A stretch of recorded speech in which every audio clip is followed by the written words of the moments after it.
4월 17일 수요일 새벽 예배 하나님 앞에 드리시겠습니다. 고마우신 하나님 감사합니다. 하나님 오늘도 귀하고 복된 날을 우리에게 허락하여 주시고 하나님의 은혜와 연단과 또 하나님의 가르치심과 인도하심 속에 하나님 우리로 살아가게 하시니 감사합니다.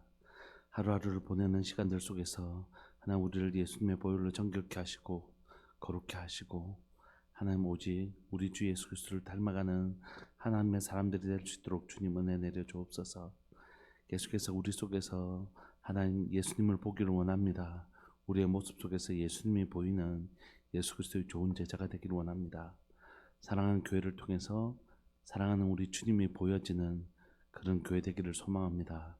하나님 주님을 닮아가는 좋은 제자의 삶 우리가 살아가게 하여 주시고 하나님의 은혜 속에서 하나님 계속해서 우리를 만지시고 또 회복해 가시는 하나님의 열심을 볼 수 있도록 주님 도와주십시오.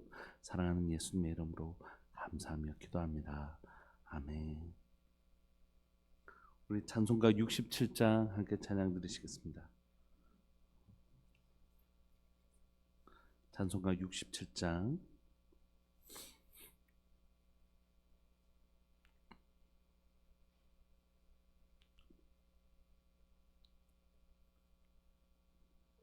찬송가 67장입니다.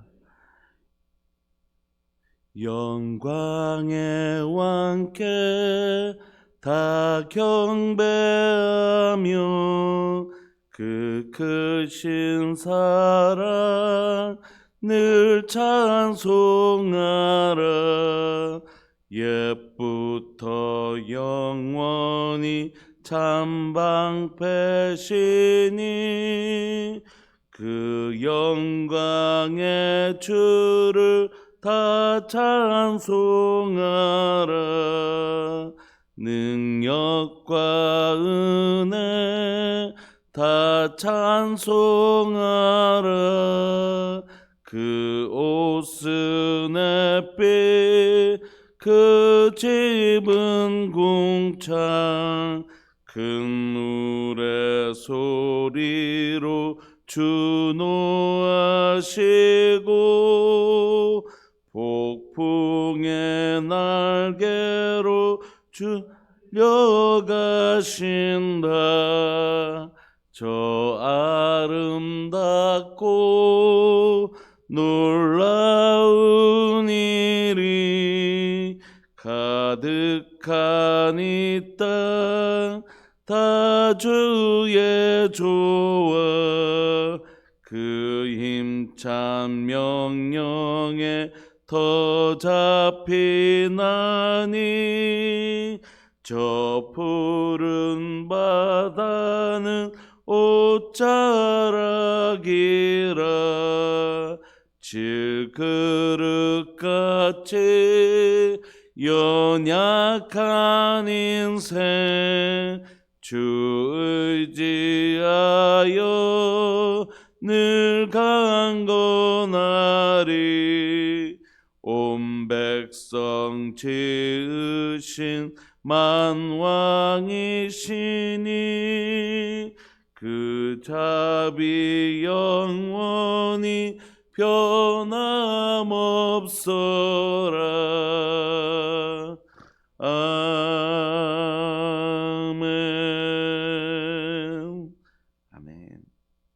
우리 하나님의 말씀 열왕기상 7장 23절부터 51절까지 좀 길긴 한데 우리 함께 합독하시겠습니다. 열왕기상 7장 23절부터 51절까지입니다.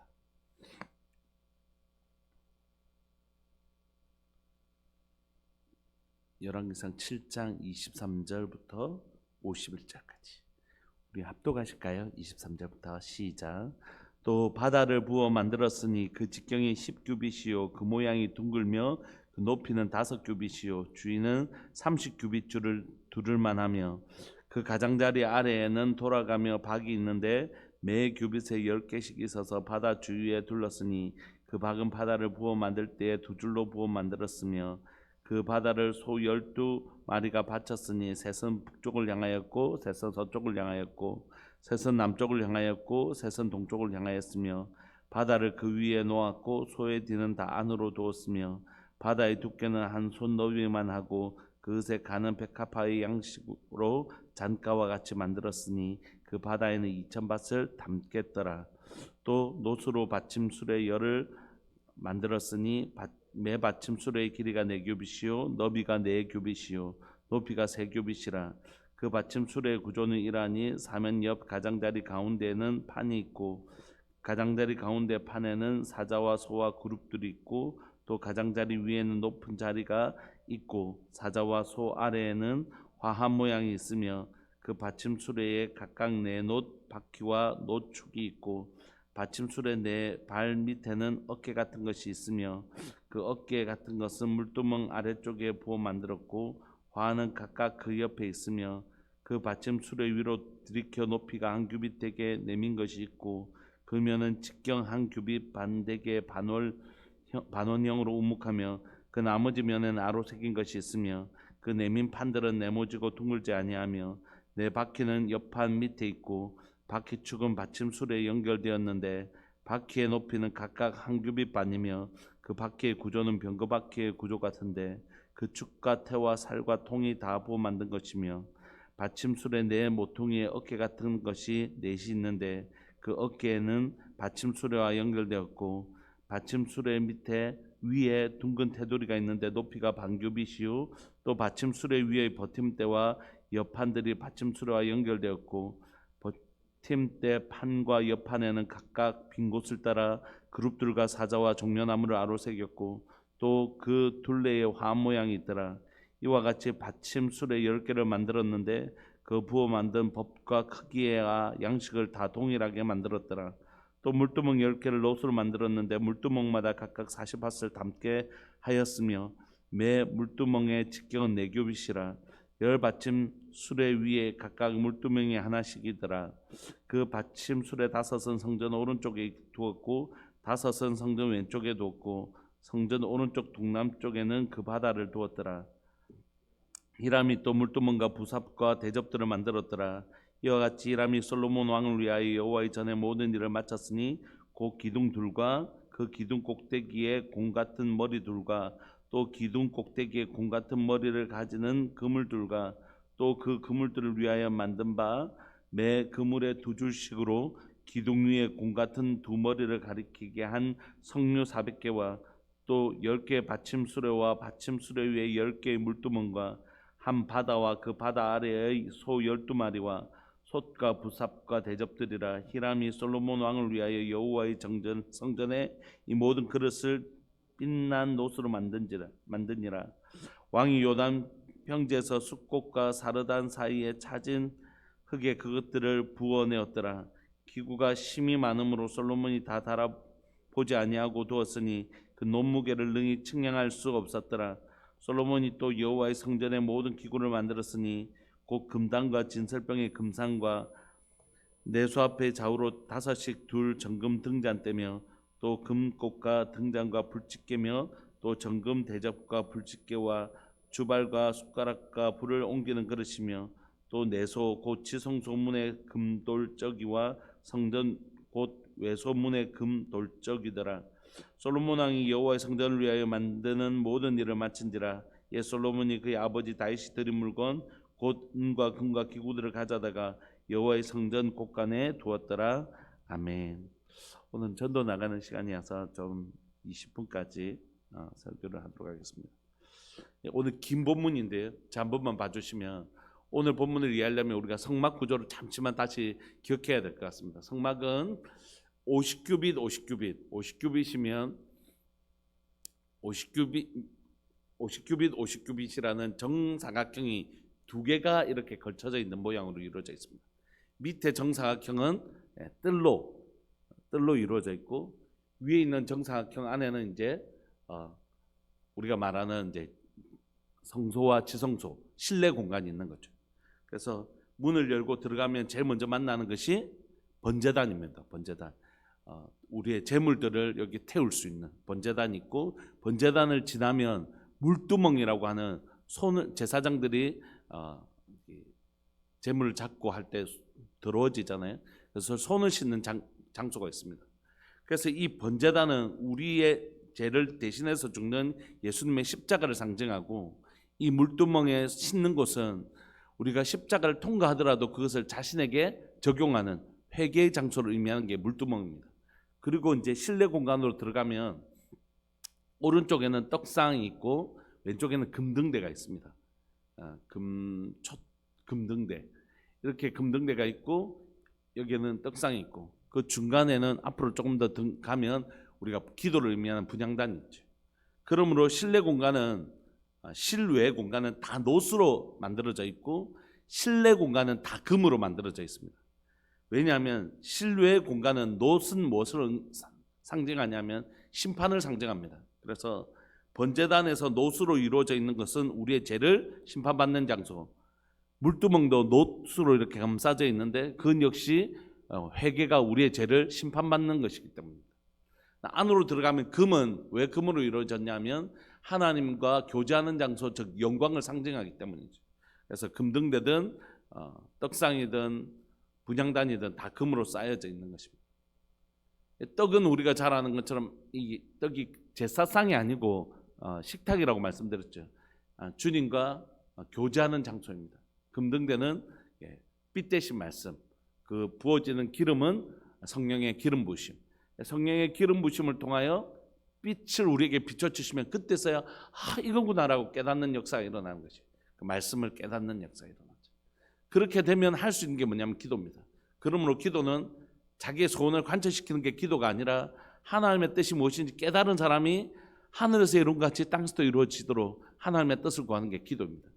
그러고 나면 이제 다시 휘장이 있죠. 휘장을 지나가 보면 안에 들어가면 이제 지성소에 언약궤가 있습니다.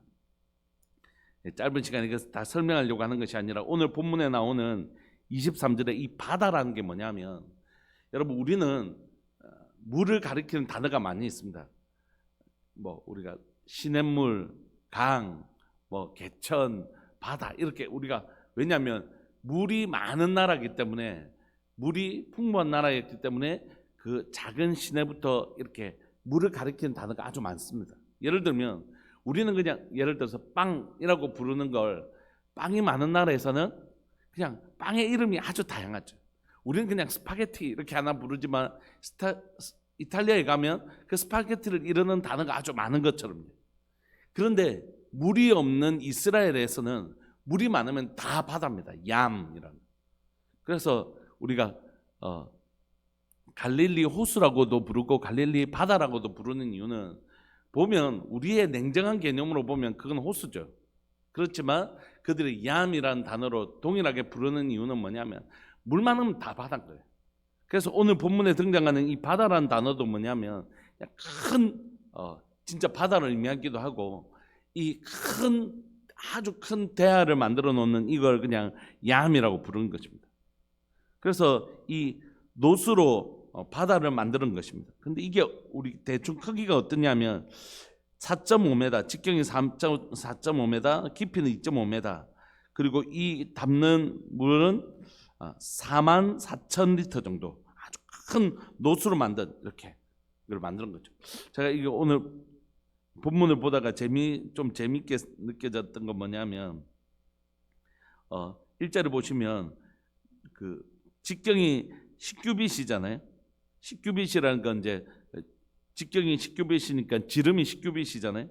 그럼 둘레는 우리가 그 수학 시간에 3.14 곱하면 되지 않습니까? 근데 30규빗 딱 그걸 맞췄더라고요. 그래서 야, 이거 성경에서 정확하게 이게 원을 이렇게 정확한 원을 거의 만들어져 있구나 이런 생각을 했습니다. 그렇게 이제 이렇게 놋을 만들었는데 이 큰 이제 물통을 만든 거죠. 그래서 이거는 물이 아주 큰 물이 담겨져 있었기 때문에 바다라고 부르고 있는 것입니다. 그러니까 이스라엘 백성들도 보면서 그래, 물이 저렇게 큰 물이 담겨져 있는 건 바다지 이렇게 하면서 그걸 이해했던 것 같습니다. 그리고 이게 큰 물을 의미하는 이 놋을 만들고 나서는 그 밑에 12마리의 소형상을 바치고 있는데 동서남북으로 3마리씩 이렇게 딱 한 것입니다. 그리고 이 바다 이 주변에는 백향목과 박으로 이렇게 장식되어 있는 모습들을 우리가 보죠. 결국 이 놋바다는 나중에 바벨론의 예루살렘이 멸망할 때 이게 다 가지고 갑니다. 그런데 이 놋을 쭉 만들고 나서 이 안에 있는 물을 여러분 44,000리터입니다. 사람들이 나르려면 얼마나 힘들겠습니까? 그러니까 이걸 나르는 뭐가 있을까요? 수레를 만든 것입니다. 우리가 그 밑에 보면. 그래서 그 수레를 만들었고, 수레를 만드는 그 기록들이 27절부터 쭉 나와 있는 것입니다. 놋수레, 수레도 놋받침 수레를 쭉 만드는 것입니다. 그래서 이 놋받침 수레를 쭉 만들고 그 놋받침 수레에 또 뭐 이게 물을 담을 수 있는 형태로 뭔가가 있는 것이죠. 그게 보면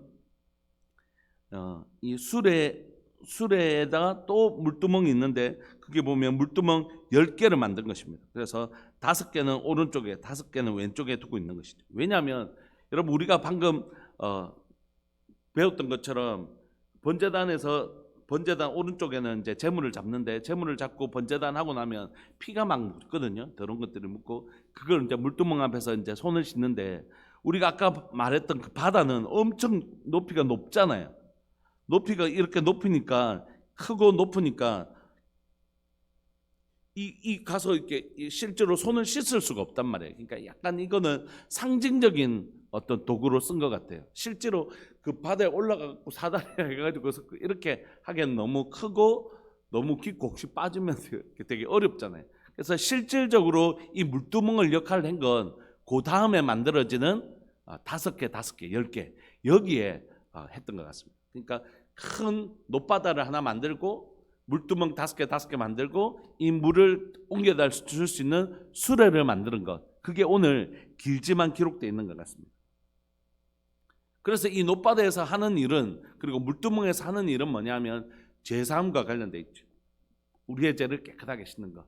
그런데 왜 제사함을 하는데 이렇게 큰 놋바다를 만들었을까? 그건 아마 이런 뜻이 거의 틀림없을 것 같습니다. 뭐죠? 주님은 우리를 어떻게 용서하신다고요? 큰 바닷물과 같이 한없이 용서하신다. 여러분 다른 건 다 치수가 있습니다. 우리 그 성막했을 때 몇 규빗 이런 거 배웠잖아요. 다 수치가 있는데 물두멍만큼은 수치가 없습니다. 성막 때도. 그래서 그냥 물두멍을 만들었더라, 가로 얼마로 만들어야 된다라는 하나님께서 특별히 그 물두멍에 대한 수치를 제공하지 않았습니다. 뭐라고요? 한없이 용서하시는 하나님의 뜻을 거기에 담고 있는 것이죠. 그래서 아마 솔로몬 때도 이걸 큰 놋을 만드는 이유는 그런 하나님의 한없이 용서하심을 상징하는 도구로 이 놋바다를 만든 것 같습니다. 그리고 실제적으로는 좀 작은 물두멍을 만들었다 할지라도 이것을 크게 만드는 이유는 베드로가 예수님께 몇 번이라도 용서해 줘야 됩니까 하니까 70번씩 7번이라도 우리가 우리의 죄를 자백하면 저는 미쁘시고 의로우사 우리 죄를 사하시며 모든 불에서 한없이 용서하시는 그 하나님의 용서를 여기에 담고 있는 것 같습니다. 그리고 손은 힘을 상징하는데 그 손은 아마 죄를 용서하시는 하나님의 권세를 의미하는 것 같고, 그 다음에 수레는 우리가 잘 아는 것처럼 그 물을 길러다 주기 위해서, 우리가 그 민수기에 보면 이런 성막은 굉장히 무겁거든요. 그러니까 모세의 성막 때도 그 성막이 굉장히 무겁고 가죽으로 이루어져서 힘들거든요. 그래서 대부분은 다 수레를 가지고 이동합니다. 성소와 지성소에 있는 것들만 어깨에 매서 이렇게 이동하지 나머지는 다 수레를 통해서 이동하잖아요. 그래서 이 수레가 여기 있는 것입니다. 그리고 그 수레 5개 외에는 물두멍이 역할을 하고 있는 것이죠. 이렇게 그 놋바다와 물두멍과 수레를 길게 설명한 후에 40절에는 다시 한번 이걸 만드는 히람이 등장하죠. 그래서 히람이 만드는 것을 쭉 열거하고 있는데 그 열거하는 걸 보면 우리가 처음에 보았던 기둥 2개, 보아스와 야긴이라고 이름 지어졌던 기둥 2개부터 해서 오늘 놋과 관련된, 놋에 관한 전문가였기 때문에 놋과 관련된 물건들을 이 히람이 다 뭘 했는지 정리를 쭉 해줍니다. 우리가 읽었던 본문에 보면. 그래서 히람이 놋과 관련된 물건들을 쭉 만들었음을 보여주죠. 놋바다부터 해서 놋기둥부터 해서 그 다음에 물두멍, 솥, 부삽, 대접 이런 거 다 이제 만든 것 같습니다. 그래서 이걸 다 만들었다 하고 그 다음에 여러분들 본문 한번 보시겠습니까? 본문을 보시면 히람이 녹과 관련돼서는 히람이 다 만들었다고 그랬는데 48절에 보시면 솔로몬이 또 여호와의 성전의 모든 기구를 만들었으니 곧 금당과 진설병의 금상과 그러니까 안에 있는 물건들 내소와 외소에 있는 우리가 들어가서 보통 성소라고 불려지는 것을 외소라고 하고 지성소를 내소라고 하거든요. 그건 다 금으로 만들어져 있는데 그건 히람이 만들었다고 얘기하지 않고 솔로몬이 만들었다고 기록하고 있지 않습니까? 솔로몬 왕이 뭐 직접 이렇게 세공을 했겠습니까? 뭐 누군가를 시켜서 만들었겠죠. 그렇지만 이건 히람의 손을 빌리지 않았다는 것을 분명히 좀 구분해서 설명하고 있는 것 같습니다. 그래서 솔로몬이 이 지성소에 있는 것까지 다 이렇게 만든 것이죠. 여러분 자 한번 보시겠습니까? 오늘 본문은 길긴 하지만 우리의 성소의 기물 중에서 물두멍에 관해서 집중하고 있습니다. 하나님께서 우리를 깨끗하게 마음껏 용서해 주시는 그 물두멍의 크기, 바다 그것에 대해서 설명하고 있죠.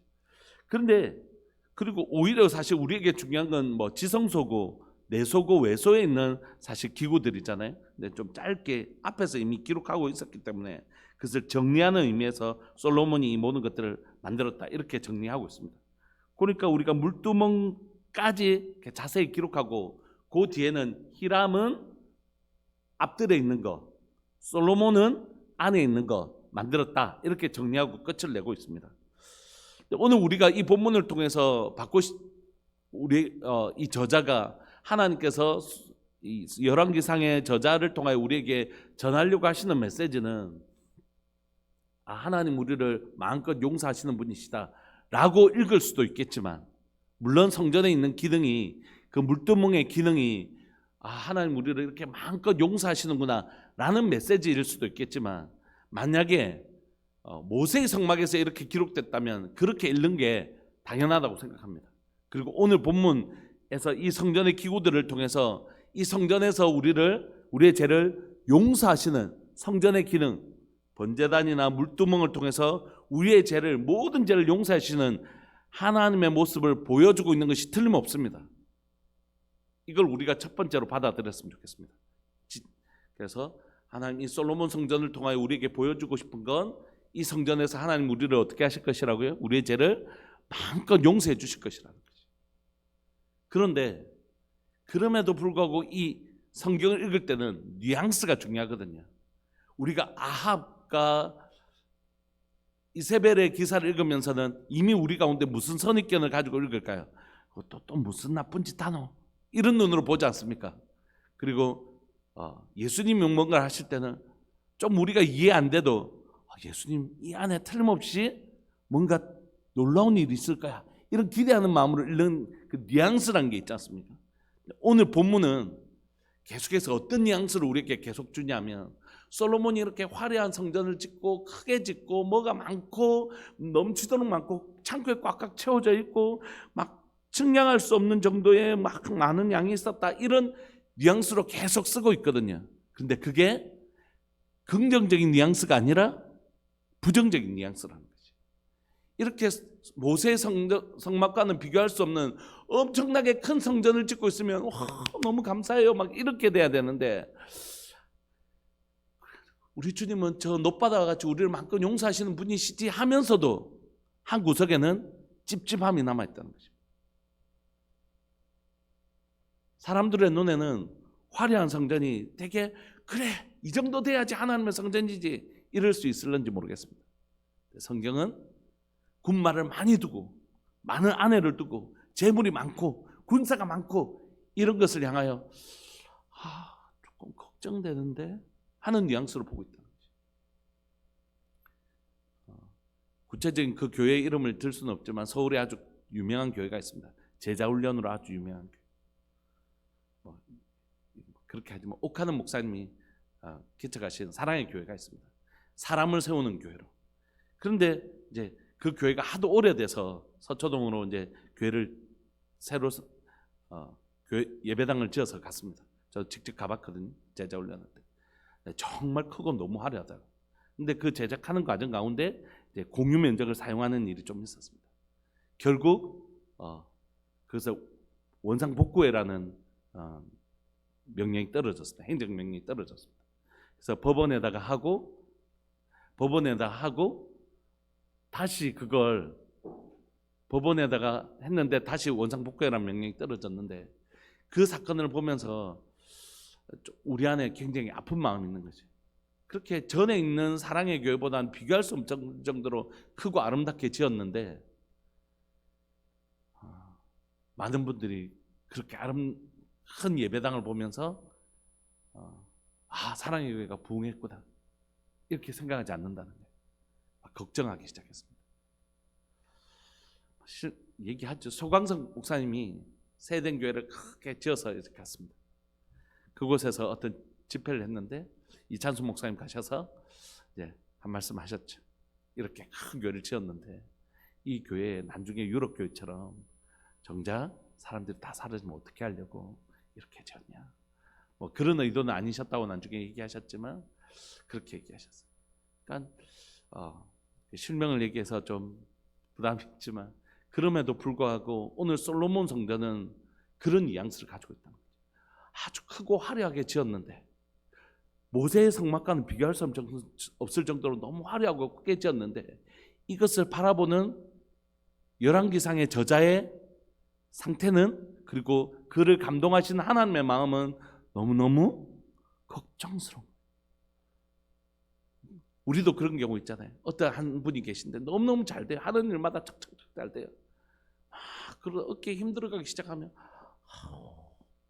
원래는 막 겸손하게 하나님 앞에 기도하다가 저분이 너무너무 잘 된 거예요. 잘 돼서 너무 기쁘긴 한데 어깨에 힘이 들어가고 막 그런 모습들을 보면서 저러다가 한번 넘어지는데 좀 안 되는데 이런 걱정스러움, 그게 바로 오늘 이 본문을 보는 저자의 태도이기도 합니다. 말씀을 좀 마무리하면서 사랑하는 여러분, 우리 안에 첫 번째 가르침을 좀 받기를 원합니다. 우리 주님은 이 성전에서 마음껏 용서하십니다. 한도 없이.